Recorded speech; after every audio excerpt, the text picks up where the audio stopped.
स्वस्थ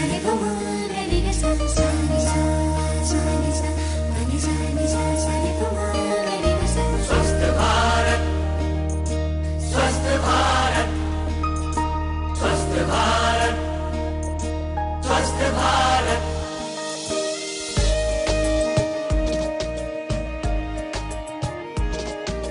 स्वस्थ हो जन जन अपना, स्वस्थ हो जन जन अपना, तन मन रहे निरोगी सबका, स्वस्थ भारत का ये सपना।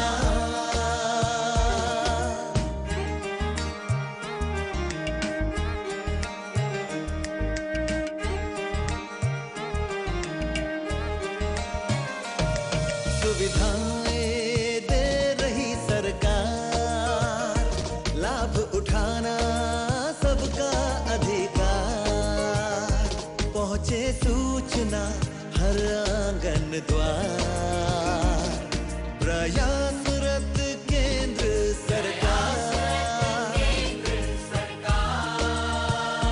हाँ, स्वस्थ हो जन जन अपना, स्वस्थ हो जन जन अपना, तन मन रहे निरोगी सबका, स्वस्थ भारत का ये सपना। नमस्कार, स्वस्थ भारत प्रोग्राम में आप सब दर्शकों का स्वागत है। मैं हूं नितिका महेश्वरी। जैसा कि आप जानते हैं, स्वस्थ भारत प्रोग्राम में हम स्वास्थ्य से जुड़े किसी न किसी विषय पर चर्चा करते हैं और आपको जानकारी प्रदान करते हैं। आज का हमारा विषय है प्रोस्टेट कैंसर। जी हाँ दोस्तों, इसी बारे में हमें जानकारी देने के लिए cancer specialist doctor Jatin Sarin हमारे साथ इस वक्त स्टूडियो में मौजूद हैं। डॉक्टर साहब, आपका बहुत बहुत स्वागत है हमारे इस स्टूडियो में। धन्यवाद। डॉक्टर साहब, सबसे पहले हम ये जानना चाहते हैं प्रोस्टेट कैंसर होता क्या है और इसे आम भाषा में क्या कहा जाता है? प्रोस्टेट या गदूद जिसको कहते हैं, एक तरह की ग्रंथि होती है जो पेशाब की थैली के बिल्कुल नीचे स्थित है। जी। इस ग्रंथि का जो मेन फंक्शन है वो ये कि जो स्पर्म जो प्रोड्यूस करते हैं मेल ऑर्गन्स, उसकी पालन पोषण के लिए ये गदूद जो है ऐसे केमिकल सिक्रीट करता है। जी। तो इसमें अगर कैंसर डेवलप होता है तो उसको हम प्रोस्टेट कैंसर या गदूद का कैंसर कहते हैं। जी डॉक्टर साहब, अगर भारत की बात की जाए तो भारत में ये कैंसर कितना कॉमन पाया जाता है?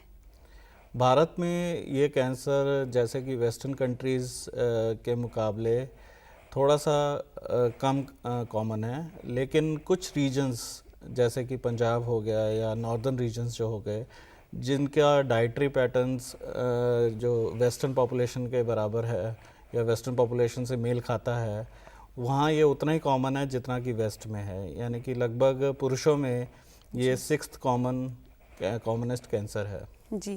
और अगर बात की जाए कैंसर के बढ़ने की जो स्पीड है वो डे बाय डे बढ़ती रहती है, तो इसकी स्पीड, कितनी स्पीड से ये कैंसर बढ़ता है? ये कैंसर बहुत ही स्लो ग्रोइंग कैंसर है, बहुत ही धीमे गति से ये बढ़ता है और ये जनरली होता भी एडवांस एज में है, मतलब जब उम्र बढ़ जाती है तभी होता है। और चूंकि ये हार्मोन स्टिमुलेशन, एक मेल हार्मोन स्टिमुलेशन जिसको टेस्टोस्टेरोन कहते हैं, मेल हार्मोन जो है उसकी स्टिमुलेशन से होता है, तो ये धीरे धीरे बढ़ता है। जी। और इसी कारण क्योंकि ये धीरे धीरे बढ़ता है तो जो इसके सिम्टम्स हैं वो तभी आते हैं जब ये चौथे स्टेज पे पहुंच जाता है। जी डॉक्टर साहब, जैसे आपने कहा कि ये एडवांस एज में पाया जाता है, तो ये कैंसर पुरुषों में किस एज में पाया जाता है एक्चुअली? हाँ जी, पुरुषों में 50 साल की उम्र के आगे ही ये कैंसर का जो इंसिडेंस है बढ़ने लग जाता है। जी। और जैसे जैसे उम्र बढ़ती जाती है ये कैंसर और कॉमन होता जाता है। तो सबसे ज़्यादा ये 60 से 70 के बीच में उम्र में ये पाया जाता है। जी। और उसी दौरान गदूद की बाकी तकलीफ़ें भी इस एज में शुरू होती हैं, जैसे पेशाब में की रुकावट होना या पेशाब अटक के आना या बार बार पेशाब जाना या रात के समय पेशाब के लिए बार बार उठना। तो ये एक आम गदूद की प्रॉब्लम्स हैं जो कि इस एज में शुरू होती हैं। ये कैंसर भी जो है हालांकि ये प्रॉब्लम्स ज़रूरी नहीं कि कैंसर की वजह से हों, लेकिन ये कैंसर भी जैसे जैसे उम्र बढ़ती है तो कॉमन होना शुरू हो जाता है। जी डॉक्टर साहब, जैसे आपने कहा कि ये धीरे धीरे पता चलता है, ये धीरे धीरे ग्रो होता है कैंसर, तो ऐसे क्या सिम्टम्स हैं जिससे इंसान को पता चल जाए कि ये मतलब मैं ऐसी बीमारी से ग्रस्त हो चुका हूँ? देखिए, प्रोस्टेट यानी गदूद की बीमारी जो जनरली पेशाब में जो तकलीफ़ें आती हैं उसकी वजह से शुरू होती हैं। जी। तो गदूद की बीमारी के लिए आदमी जब भी जाता है अपने पेशाब से रिलेटेड या स्पेशलिस्ट या डॉक्टर के पास, तो उनको एक टेस्ट होता है जिसको हम कहते हैं PSA test, prostate specific antigen test. वो ज़रूर करवा लेना चाहिए, क्योंकि कैंसर में ये जो PSA लेवल है ब्लड में, ये ब्लड टेस्ट होता है, ये बढ़ा हुआ होता है। और अगर कैंसर की वजह से ये तकलीफ़ें नहीं हैं तो ये टेस्ट बड़ा नहीं होगा। तो ये एक बहुत ही सिंपल और इजीली अवेलेबल टेस्ट, सस्ता सा टेस्ट है और सब जगह अवेलेबिलिटी है इसकी। तो पेशाब की कोई भी तकलीफ़ अगर 50 साल से ऊपर किसी भी पुरुष में है तो उसको ये टेस्ट करवा लेना चाहिए। जी डॉक्टर साहब, इस बीमारी के होने के कारण क्या हैं, रीजंस क्या हैं? देखिए, ऐसा माना जाता है कि ये बीमारी हार्मोनल स्टिमुलेशन, यानी कि जिसमें जितनी देर तक मेल हार्मोन एक्टिव रहता है जिन पॉपुलेशंस में, पुरुषों में, ये रेस टू रेस वेरी करता है या डाइटरी पैटर्न की से वेरी करता है। जो ज़्यादातर नॉन वेजिटेरियन डाइट या इस तरह की हाई फैटी डाइट वगैरह लेते हैं तो उनमें हार्मोनल स्टिमुलेशन काफ़ी ज़्यादा होती है। तो उन रेसेस में ये कैंसर आम तौर पे पाया जाता है, लेकिन वही एडवांस एज में 60 साल या 70 साल की उम्र में या उससे ऊपर की उम्र में ये पाया जाता है। तो सबसे कॉमनेस्ट कारण इसका ये है कि हार्मोन स्टिमुलेशन काफ़ी देर तक, काफ़ी उम्र तक मेल्स में अगर मेंटेन रहता है, ये सेक्सुअल एक्टिविटी काफ़ी टाइम तक मेंटेन रहती है, तो उनमें ये कैंसर होने के चांसेस ज़्यादा होते हैं। जी डॉक्टर साहब, कहते हैं कि अगर किसी पुरुष के भाई या उसके पिता को ऐसी बीमारी हो तो उसको भी ये बीमारी होने के रिस्क बढ़ जाते हैं? बिल्कुल जी, अगर किसी की फैमिली में, किसी के फादर में या ग्रैंडफादर में ये कैंसर है तो उसके इस कैंसर से ग्रस्त होने के चांसेस आम पॉपुलेशन से करीब 7 टाइम्स बढ़ जाते हैं। जी। तो ये बहुत बड़ा डिफरेंस है। और हमने ऐसा देखा है कि 10 से 15% गदूद के कैंसर या प्रोस्टेट के कैंसर फैमिलियल होते हैं। जी बिल्कुल। ठीक है, जो अगर पिता इस से ग्रस्त है तो बेटे में ये कैंसर भी काफ़ी मात्रा में पाया जाता है। जी डॉक्टर साहब, ये तो हो गई जेनेटिक्स की बात। आपने जैसे कहा कि डाइटरी सिस्टम की वजह से भी ये बीमारी हो सकती है, तो एक पुरुष को कैसी डाइट रखनी चाहिए? एक जो अच्छी इंडियन प्योर वेजिटेरियन डाइट है वो सबसे अच्छी डाइट मानी जाती है।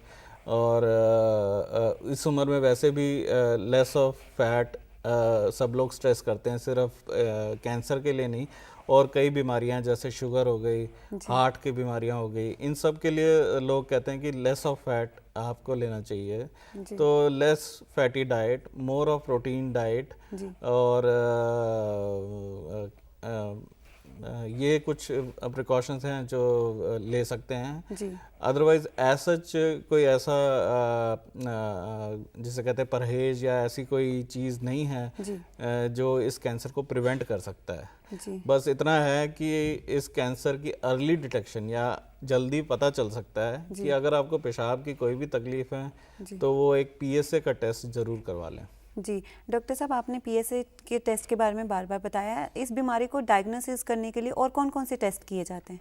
ठीक है, सबसे इम्पॉर्टेंट तो PSA टेस्ट है। जब PSA किसी पेशेंट का हाई आता है तो हम उसका अल्ट्रासाउंड करते हैं गदूद का और ब्लैडर का, और जब उसमें बीमारी पाई जाती है फिर उसकी अल्ट्रासाउंड गाइडेड बायोप्सी होती है, यानी टेस्ट उससे टुकड़ा लिया जाता है उसके गदूद से, चेक करने के लिए कि उसमें कैंसर है कि नहीं, और अगर कैंसर है तो किस प्रकार का है, हाई ग्रेड का है, लो ग्रेड का है, वो पता लगता है। इसके बाद जो सबसे कॉमनेस्ट जगह जहाँ ये कैंसर सबसे पहले फैलता है वो है रीढ़ की हड्डी।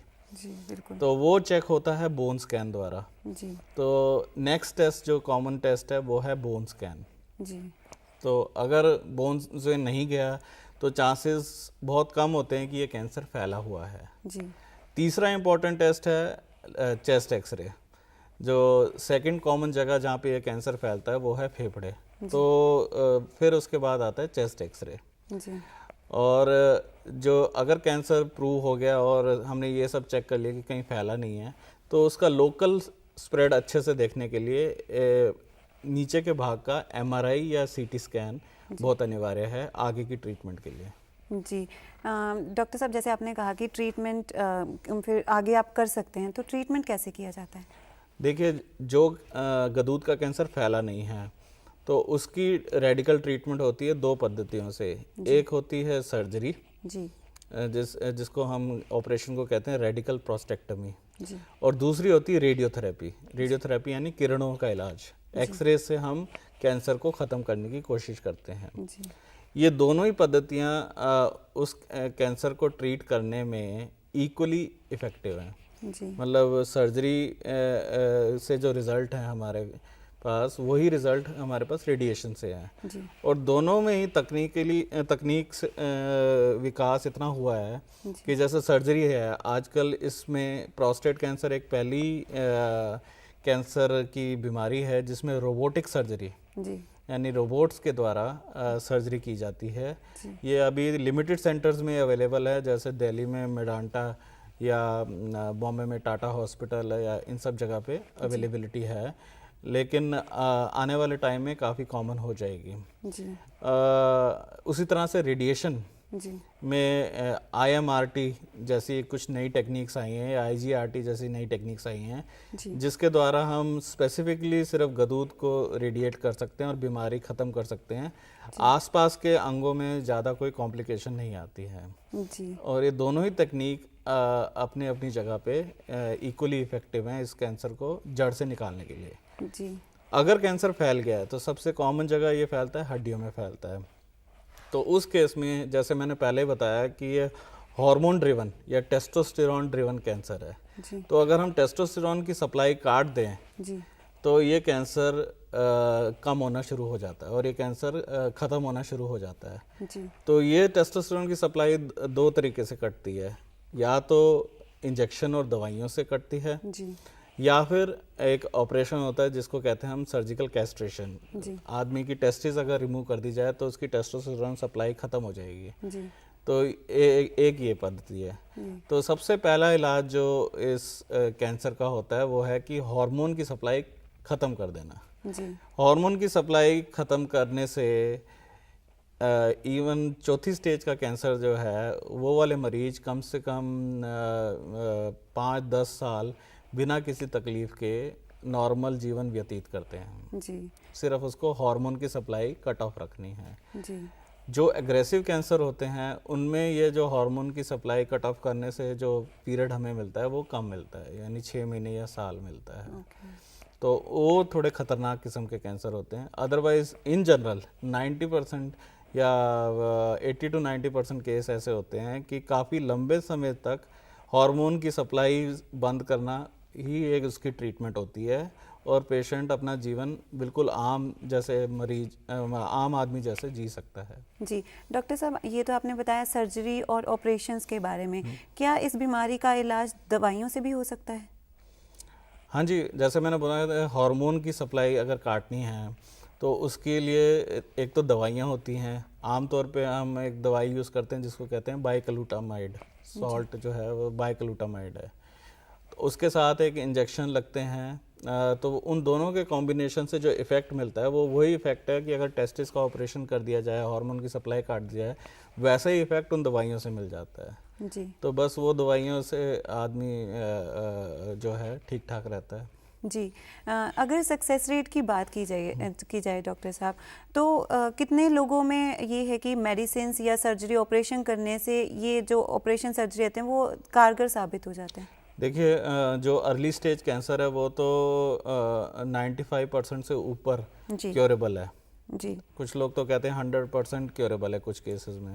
जी और जो इवन स्टेज 4 के जो कैंसर है वो 90 to 95% कंट्रोलेबल है काफ़ी लंबे टाइम तक। एक क्रॉनिक डिजीज़ बन जाती है, जैसे कि ब्लड प्रेशर या शुगर की बीमारी होती है, उसी तरह से एक क्रॉनिक डिजीज़ बन जाती है, जिससे जो कि काफ़ी लंबे टाइम तक सिर्फ दवाइयों के सहारे आदमी चलता रहता है, अपनी नॉर्मल लाइफ जीता रहता है। जी डॉक्टर साहब, जैसे आपने कहा कि मतलब इस डिसीज़ के साथ इंसान बहुत देर तक जी सकता है, तो कितने टाइम तक वो जी सकता है?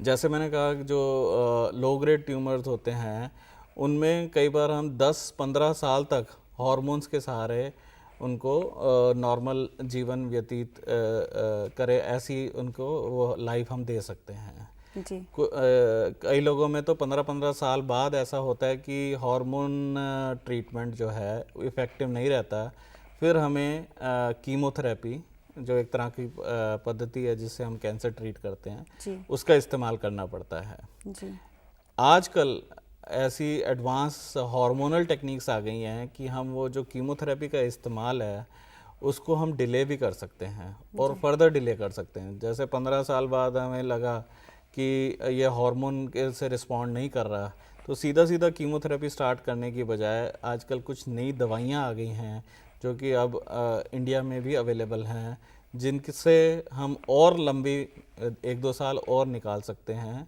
ताकि हमें कीमोथेरेपी देने की ज़रूरत ना पड़े। जी डॉक्टर सरीन, कहा जाता है कि प्रोस्टेट कैंसर जो है वो दूसरे बॉडी के दूसरे पार्ट्स में भी फैल जाता है, क्या ये सच है? हाँ जी, प्रोस्टेट कैंसर जो फैल जाते हैं, सबसे कॉमन मैंने बोला कि जैसे रीढ़ की हड्डी सबसे पहला साइट है जहाँ पे प्रोस्टेट कैंसर फैलता है। दूसरी साइट्स जहाँ ये फैलता है वो है पेट के अंदर गांठें बन सकती हैं, छाती में मतलब फेफड़े में फैल सकता है। दूसरा ये बहुत रेयर केसेस में ये ब्रेन में भी फैलता है।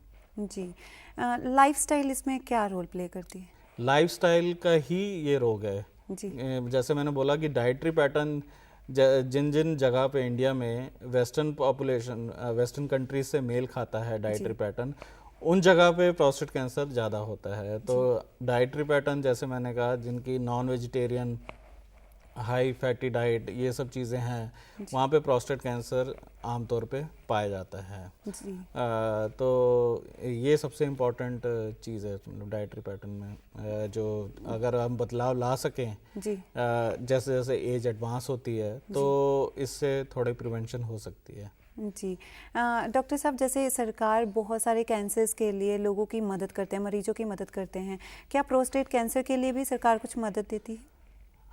हाँ जी, पंजाब सरकार ने तो काफ़ी इनिशिएटिव लिए हैं। जैसे एक मुख्यमंत्री स्कीम है जिसके तहत मरीज को जो इलाज के लिए करीब 1.5 लाख रुपए तक मिलते हैं।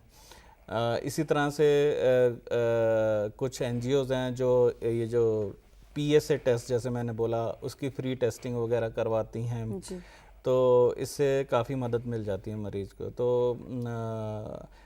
और वैसे देखा जाए तो प्रोस्टेट कैंसर का जो ओवरऑल इलाज भी है वो इतना महंगा नहीं है जी आज की डेट में, तो लेकिन उसके बावजूद काफ़ी मदद मिल जाती है सरकार से या डिफरेंट NGOs हैं जिनसे ये मदद मिल जाती है। और जो इसकी दवाइयाँ और इंजेक्शंस हैं जी आजकल काफ़ी सारी इंडियन कंपनीज बनाने लग पड़ी हैं, तो इससे जो महंगी टेक्निक्स और महंगी दवाइयाँ हैं वो भी काफ़ी सस्ती हो गई हैं। जी डॉक्टर साहब, इसका इलाज करने के लिए न्यू टेक्निक्स भी हैं भारत के पास? हाँ जी, इसके इलाज करने के लिए जो नई किस्म की दवाइयाँ निकल रही हैं, जैसा मैंने बताया कि कीमोथेरेपी को डिले करने के लिए, जी एक तो वो अब इंडिया में भी अवेलेबल हैं जी और भी कई दवाइयाँ जो आने वाले 6 महीनों में या साल में इंडिया में अवेलेबल हो जाएंगी। जी दूसरा, कुछ नई किस्म की कीमोथेरेपी आ गई हैं जो कि काफ़ी सेफ़ हैं जी और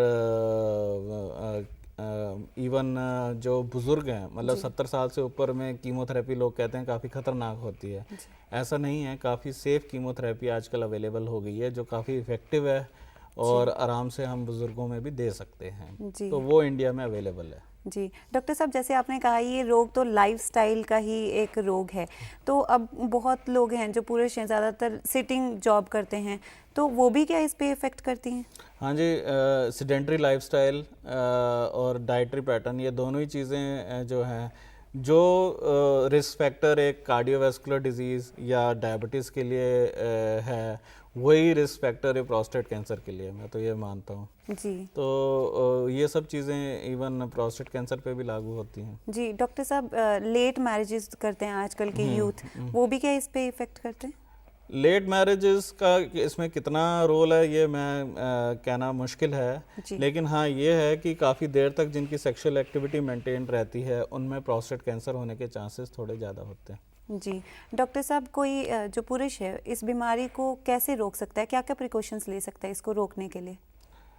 इस बीमारी, एक तो सबसे इम्पोर्टेंट प्रिकॉशन ये है कि डाइटरी पैटर्न को अपना चेंज कर लें। जी जैसे जैसे उम्र बढ़ती है आपकी डाइट थोड़ी सी इस तरह से हो जानी चाहिए कि कम से कम आप नॉन वेजिटेरियन डाइट लें और कम फैटी डाइट लें। थोड़ा लाइफस्टाइल आपका जो है सीडेंटरी नहीं होना चाहिए, मतलब थोड़ी सी 15 to 30 मिनट्स की एक्सरसाइज डेली या वॉक मैंडेटरी होनी चाहिए। दूसरा ये कि अगर पेशाब से रिलेटेड कोई भी प्रॉब्लम है जी तो आपको एक ये PSA का टेस्ट ज़रूर करवा लें।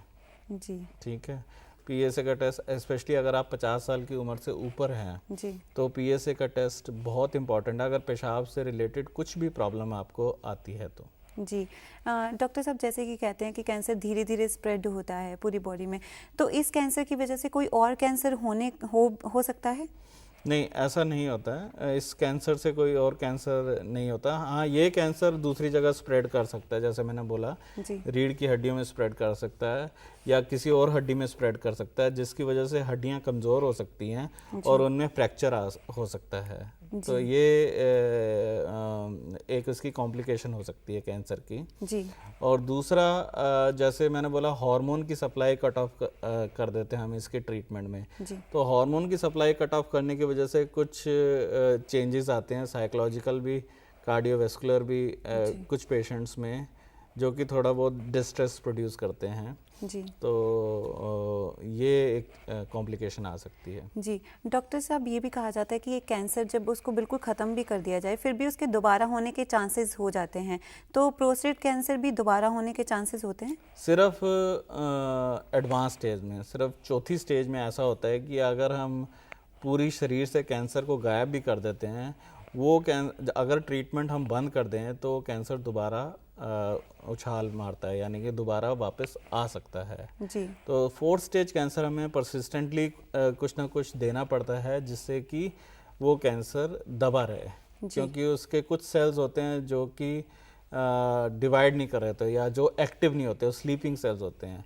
ये कैंसर सेल्स बाद में जागते हैं जी और तब ये शरीर में इफ़ेक्ट करते हैं। जी डॉक्टर साहब, जैसे आपने इसके एडवांस स्टेज के बारे में बताया, फोर्थ स्टेज के बारे में भी बताया, इसकी और कितनी स्टेजेस होती हैं? बेसिकली हर एक सॉलिड कैंसर मतलब किसी भी शरीर के अंग में जो कैंसर है, ब्लड कैंसर को छोड़ के, उसकी 4 स्टेज होती हैं, 4 प्रमुख स्टेज होती हैं। जी फर्स्ट और सेकंड स्टेज अर्ली स्टेज मानी जाती है। जी थर्ड स्टेज ऐसा होता है कि कैंसर आसपास ही कहीं फैला है, और चौथी स्टेज होती है जब कैंसर पूरे शरीर में फैल गया है। जी ठीक है, या जहाँ से वो उपजा है उससे कहीं दूर जाके वो फैला है, तो वो फोर्थ स्टेज होती है। जी तो हर एक कैंसर की ये 4 स्टेजेस होती हैं, जिसमें से जो चौथी स्टेज है जी वो लगभग सभी कैंसर्स की इनक्योरेबल है, राइट। कंट्रोल हो जाती है लेकिन क्योर नहीं होता, जड़ से नहीं जाता तब कैंसर। जी डॉक्टर साहब, हम अभी चाहते हैं कि आप जाते जाते हमारे दर्शकों को, खास करके पुरुषों को, कोई मैसेज दे दें ताकि वो ऐसे कैंसर से बच सकें। देखिए, गदूद के कैंसर के लिए तो मैं यही कहना चाहूँगा कि इस कैंसर से बिल्कुल भी घबराए नहीं, क्योंकि इसकी अर्ली डिटेक्शन संभव है। जी 50 साल की उम्र से ऊपर या उससे नीचे भी अगर पेशाब में कोई भी किसी भी किस्म की तकलीफ़ होती है तो एक सिंपल सा ब्लड टेस्ट होता है जिसको हम PSA टेस्ट कहते हैं या प्रोस्टेट स्पेसिफिक एंटीजन टेस्टिंग कहते हैं, जो कि ब्लड टेस्ट है, वो करवा लें। वो इजीली अवेलेबल है सब जगह, इवन जो गांव के पास जो छोटे छोटे शहर है वहाँ भी अवेलेबल है, वो करवा लें। और अगर उसमें कुछ प्रॉब्लम आती है तो तुरंत अपने कैंसर स्पेशलिस्ट को मिलें। इसका जो अर्ली स्टेज में जैसे मैंने बताया, इसके जो क्योर रेट है लगभग 100% है। जी बिल्कुल। ठीक है। और एडवांस स्टेज में भी हम इसको जैसे बाकी क्रॉनिक डिजीज़ हैं उसमें कन्वर्ट कर देते हैं और आदमी नॉर्मल दवाई के सहारे काफ़ी लंबे टाइम जीवन व्यतीत कर लेता है। जी डॉक्टर सुरीन, आपका बहुत बहुत धन्यवाद हमारे स्टूडियो में आने के लिए और हमारे दर्शकों को इतनी लाभदायक जानकारी देने के लिए। धन्यवाद। इसी के साथ वक्त हो चला आप सबसे विदा लेने का। किसी और विषय को लेके हम फिर से होंगे हाजिर। तब तक मुझे यानी कि नितिका महेश्वरी को दीजिए इजाज़त। नमस्कार।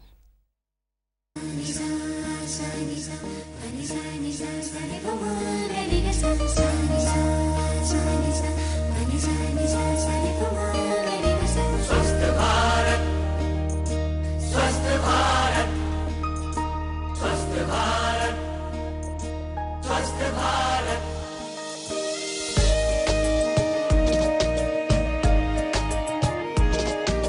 स्वस्थ हो जन जन अपना, स्वस्थ हो जन जन अपना, तन मन रहे निरोगी सबका, स्वस्थ भारत का ये सपना।